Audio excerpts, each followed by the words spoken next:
Okay, so hi everyone, welcome back. This is our fifth lesson, and today we are going to talk about gender-based violence. And we are going to talk about stereotypes, discrimination, femicide, and abortion. So, since these topics might be triggering for some of you, we want to know that you can leave whenever you feel like it without give any reasons for that. And if you need some help, please let us know. And of course, we are going to talk about definitions, examples, and theoretical concept, but still, they might be triggering for some of us. So please keep this in mind, okay? Okay, so here there are some data. Okay, so first of all, something that I would like to tell you is that this whole journey that we're having here together, it's based on different topics, and we are going through different topics and themes, but we can say that gender-based violence is pretty much the base of it. So that's why today's lesson, it's really important, not only for me, but for all of us. And so let's start digging in. So why gender-based? The UN Women and the European Institute for Gender Equality define gender-based violence as violence that is directed against the person because of their gender, or that affects persons of a particular gender disproportionately. So violence is not distributed equally between genders, as we probably all know. And this reflects unequal power relations, discriminations, and social norms that subordinate women and girls. Because unfortunately, women are overwhelmingly the victims, and the perpetrators are mainly men.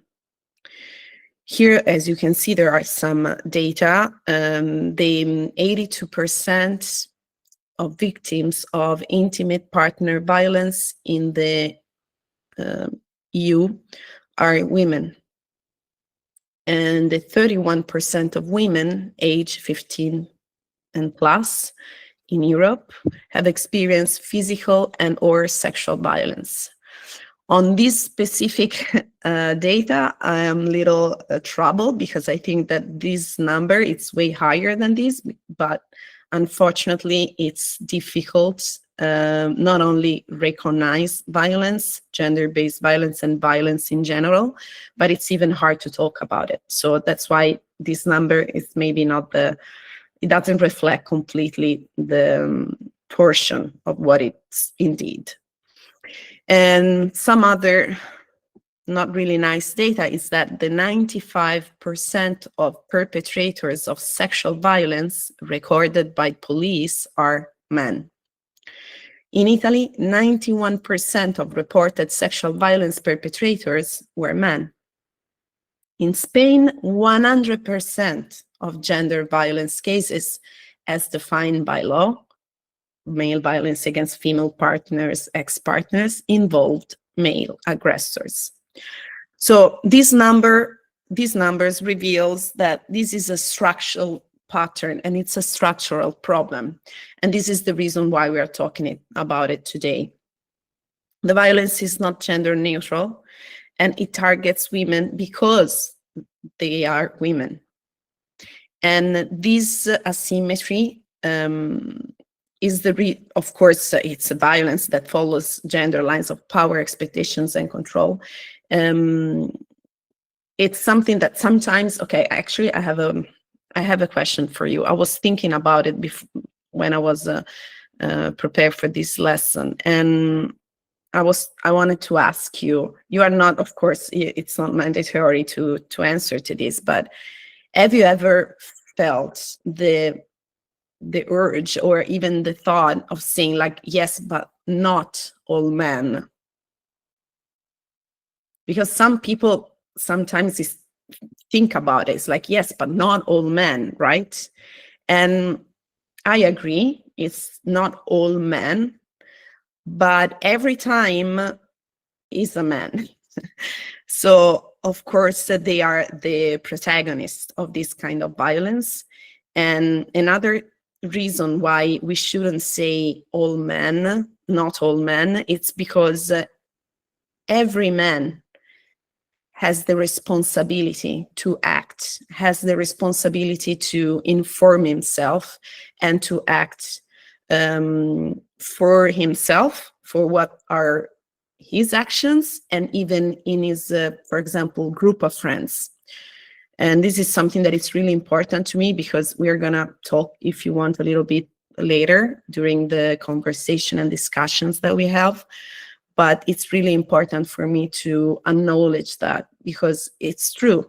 Not all men are perpetrators of violence, but we are in a system. It's a systemic problem. So it's a structural problem. So it means that we are all into this. There is no one that it's outside the culture that we live in. Some other data here. As we were saying, it's a gender pattern. So women are disproportionately affected. The violence often happens within gender power relationships, because of course it's all about power. And male perpetrators are statistically dominant. Here you have different kind of crimes. So you have intimate partner violence, sexual assault victims, homicides by intimate partner and family, reported online harassment, and lifetime physical sexual violence. And as you can see, these are not really happy data. So another iceberg, for those of you who remember the lesson for the nonviolent communication, the iceberg of Rosenberg. This is a different kind of iceberg. We can use different images to represent the gender-based violence. In this case, we decided to put an iceberg, but usually you might have seen it before as a pyramid. This is important to actually represent how the gender-based violence is structured. So as you can see in the top, you can see everything that it's out front. Like you can see it in the news. It's like the most important thing, you know, like the ones that everyone is talking about. As you can see, it's femicide, sexual assault, the Me Too movement, physical abuse. Okay, but what's underneath? What's at the base of the pyramid? So here there are all these different kind of violence that are actually there because they're sustaining the whole pattern. Okay, so we have like even the smallest thing, because violence doesn't appear in a vacuum, like out of nowhere there is a femicide, out of nowhere sexual assault. It doesn't work like that. It's like it's something that it's building up on different kind of actions, different kind of cultures, of stereotypes. As you can see here, we have sexist language, invasion of privacy, objectification, minimizing or denying, manipulation, financial abuse, gaslighting, hypersexualization. And on the right, you can see different the different kind of violences that are not at the top of it, but they're all really important, because these are, again, what is these are all layers. Okay, and the moment we understand how these actions are important in the building up of violence, we understand the structure of it. And of course, every time, this is a pretty basic thought, like to be able to change something, you have to understand it. You have to recognize it for what it is.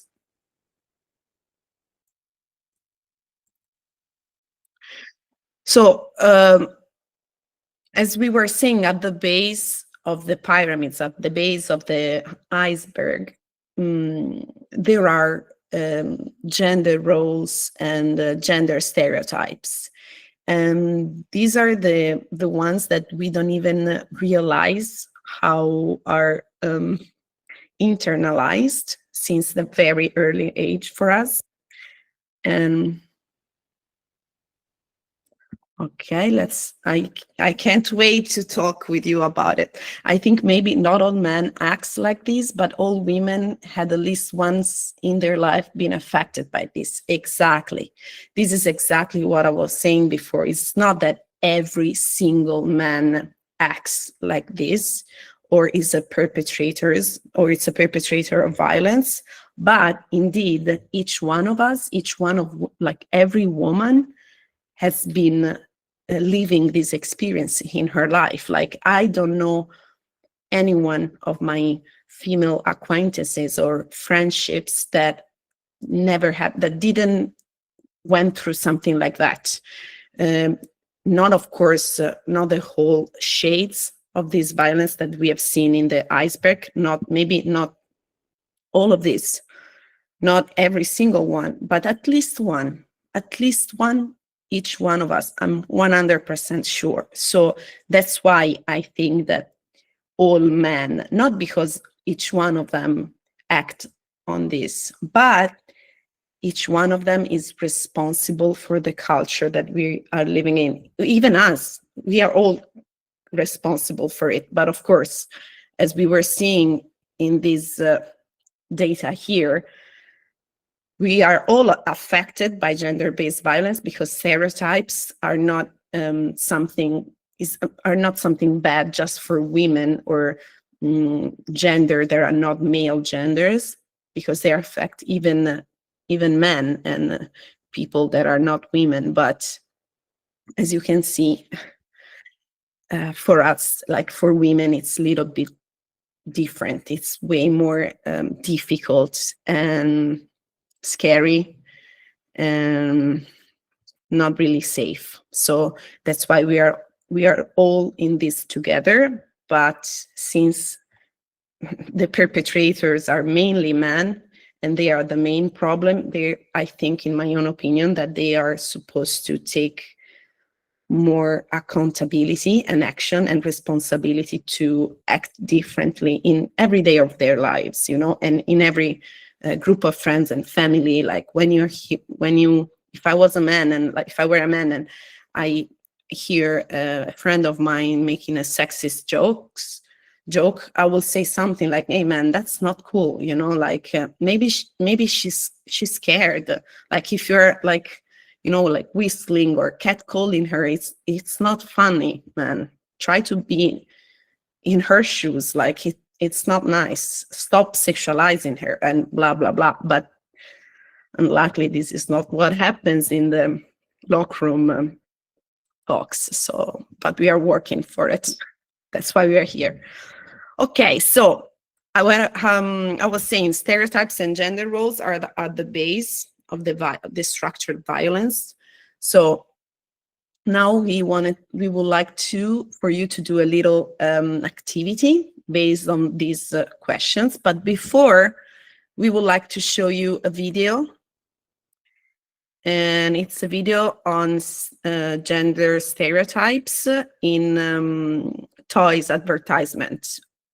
Unfortunately, this is in Italian, but you can understand even if it's not in English or in your own language. Ok. Tanti trucchi per essere sempre veri bella. Per un trucco perfetto. Fantastici mini make-up, luci da labbra e ombretti. E i consigli per un buon trucco. Il tuo make-up da borsetta. I consigli per il trucco. Le trucchi tu. È facile, è fashion. È semplicissimo. Sarà facilissimo. È facile, è facilissimo. Applica le unghie. Con le stelle e i capelli sono ancora più belli. Salve cristalli di sole che lunghi capelli. Pettina i morbidi capelli dei Kiss Labs.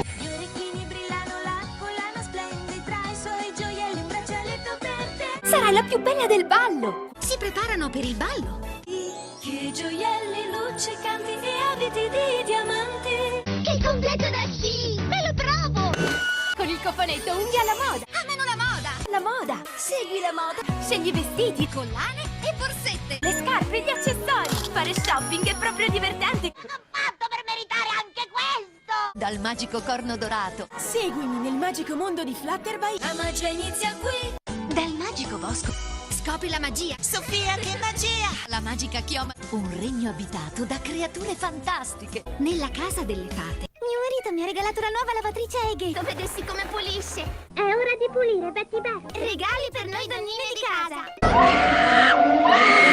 La principessa Tori canta! Principessa! Gioca con la camera della principessa! Sofia la principessa! È una favola! È un dolcissimo cucciolo di foca! La tieni tra le braccia, la culli dolcemente! Ora ti preparo la pappa!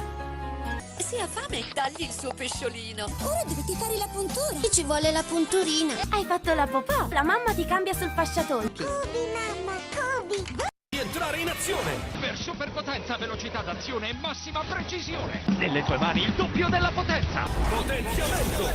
La forza, l'astuzia! Sferra i tuoi colpi! Sei pronto a prendere il controllo? Sei pronto per difendere il pianeta? Lancia 2 dardi alla volta! Fuoco! Che sfida! Sfida i tuoi amici! Sfida la tua fantasia! I 2 lanciatori motorizzati! Controlla il movimento e la direzione! Lancia a tutta velocità! E fai sfrecciare le macchinine su curve vertiginose! E conquisterà la conquista della miniera d'oro! Conquista la terra e l'aria! I banditi! È un agguato! Gli indiani ci attaccano! È tempo di duelli mostruosi! Corriamo! Corri a scoprire! Corri a cercarlo! Corri sulle rampe! Corri al museo e cattura i ladri! Insegui la nave di Krager e bloccala!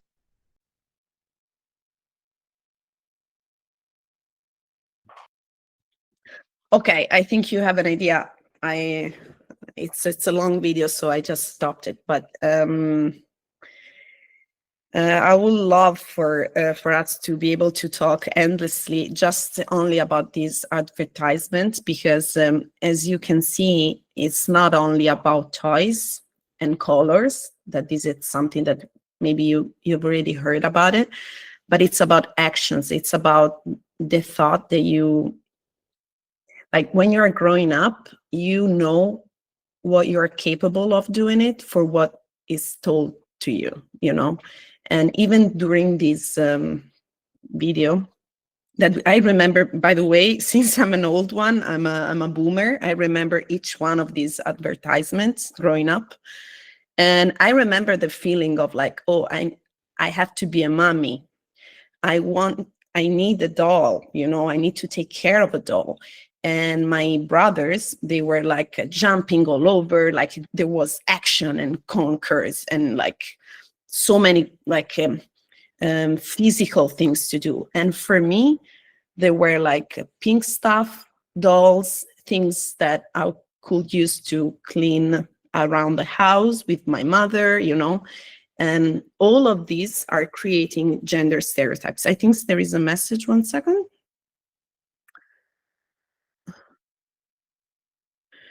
I think that even silence in front of some of those behaviors is an act of complicity. There could be lots of reasons behind that silence, but we need men that educate themselves. And instead of saying not all men, think a second more and educate other males who have these kinds of behaviors. For example, a sexist comment. Unfortunately, men are more sensitive to other men rather than a female voice. This is another very good point, because this is huge. I mean, we are actually working on a different project right now. It's all about masculinity. And we were asking ourselves if it was better if there was a man talking to other men in order to be actually heard, you know. And I know this is a huge theme, I guess. But yes, I completely agree with you, Antonella. Here there is different kind of forms of violence. Of course, we have psychological, physical, economic, sexual, and digital. There are all the definitions here, so you can read it later on. Sexual harassment, it's a form of unwanted verbal or non-verbal or physical conduct of a sexual nature. And of course, this is another kind of gender-based violence. And again, you're going to have all these slides so you can read them later on. I'm sure that you already heard about it. These are the 5 Ds of how to intervene if you witness harassment. So it's distract, delegate, document, deliver support, and direct. Again, there are all the definitions here, so you can read them. If you want, we can talk about it in the 7th lesson. That is going to be just chit chat, no slides, just we and you talking about it. And of course, these are what to do and what not to do when a minor reports gender-based violence to you. And do not judge, blame, turn what they are saying, impose your own point of view, take impulsive action. And what to do, it's listen emphatically, make sure they're safe, list options, and etc., etc. And yeah. So I would talk to you about 3 great themes. I'm a lawyer, as I said during the first lesson in December, and I work with survivors and families. So I would talk about 3 great themes, not very technically. So I won't annoy you with laws, with rules, trial rules, because I think that is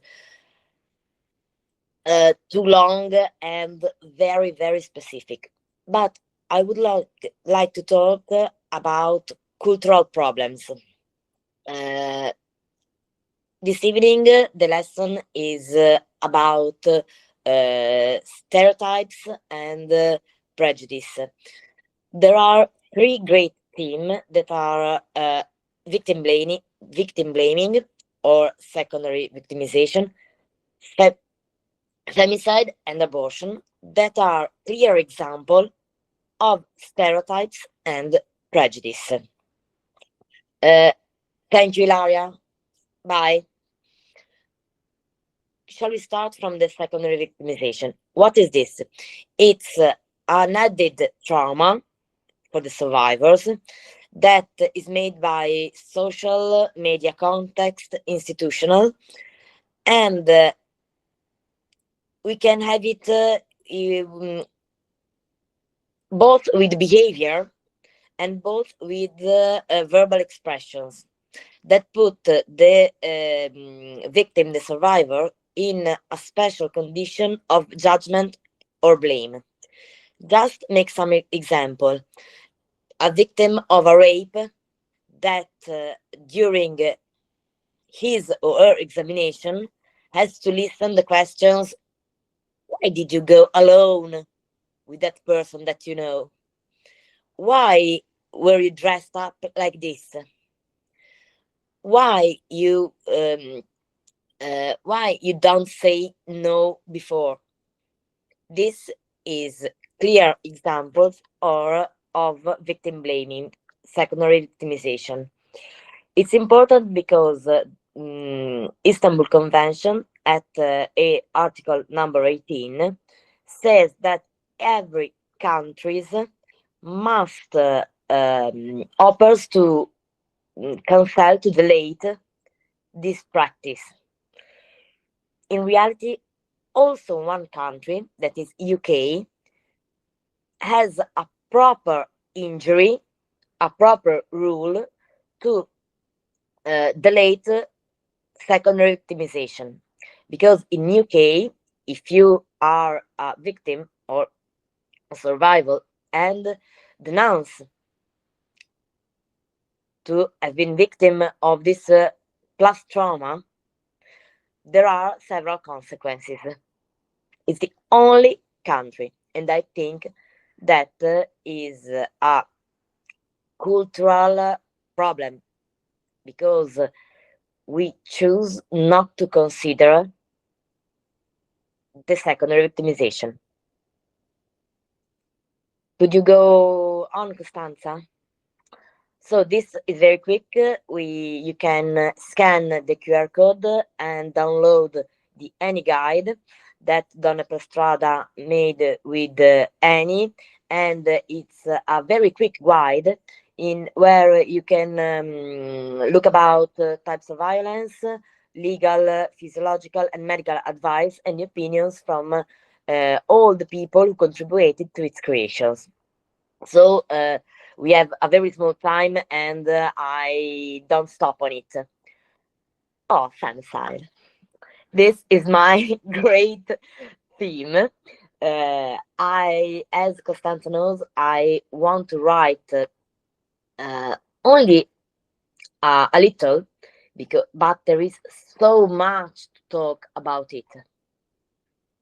I think as I look to the people who are in this evening, almost all of you are Italian. You know that in the last few months about femicide in Italy, there have been great steps forward because we have a proper crime.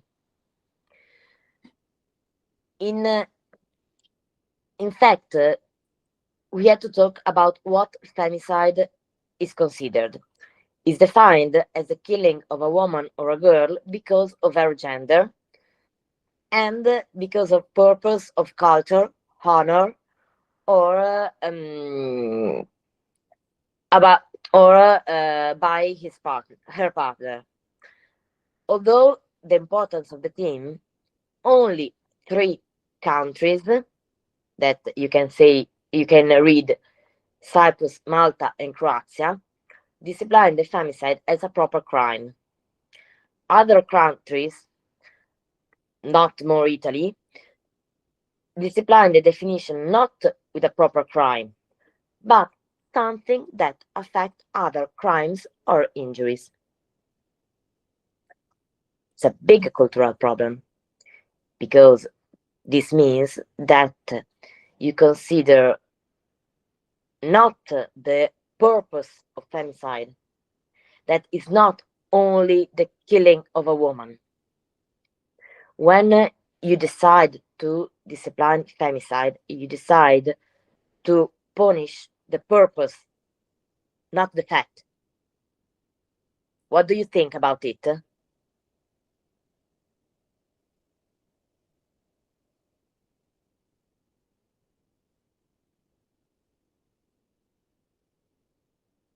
Okay, because I think that we had to think. You say you read on the media. It's worse. So it's worse to kill a woman than a man. I think every I think every of us read this comment on social media or on media. But the fact is that you don't punish the happening, a murder, but the purpose. Okay, thank you for the. I see someone that has written, yes, and but frequently the media talk about femicide only to report a woman has been killed. Could you go on, Costanza? Thank you. So now we talk about the only model in all Europe that made a great changement. Why? The Spanish model is, I think, the best one for contrast femicide or gender-based violence. Why? Because Spanish model don't punish only femicide, but have a peculiar attention for what we called sentinel crimes, that are all that injuries then can move up a femicide. For example, family crimes. For example,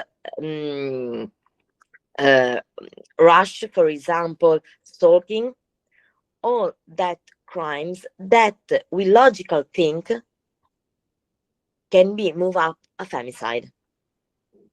And this is important because if you choose to have attention to sentinel crimes, it means that you choose to focus on prevention.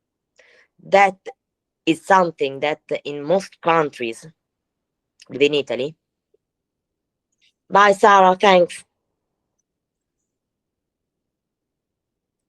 Focus on prevention is something that most of countries doesn't do. We only focus on repression. But a very proper model can't do only prevention and can't do only repression. They must be two lines and goes far away. If you only think about repression, yes, you punish that behavior, that you punish the murder, but you don't change the fact that a woman has been killed. You must work on prevention, but choose working on prevention means that you make a cultural choice. It's not all repression. What do you think about it?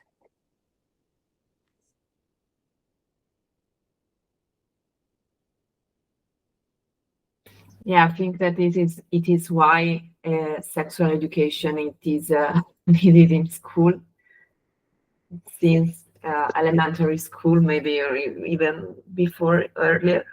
And yes, with repression, a woman has been already killed, so it is not a reversible. Thank you very much. Thank you. And we can talk about a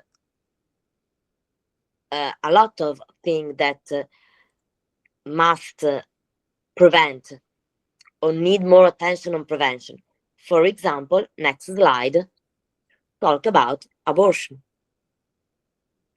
Abortion is something that always exists. Could you go on, Costanza? Thank you very much. Abortion is something that exists, I think, from the very early times. Is the pregnancy interruption for the women's will, and different countries differently regulate the access ways and timing.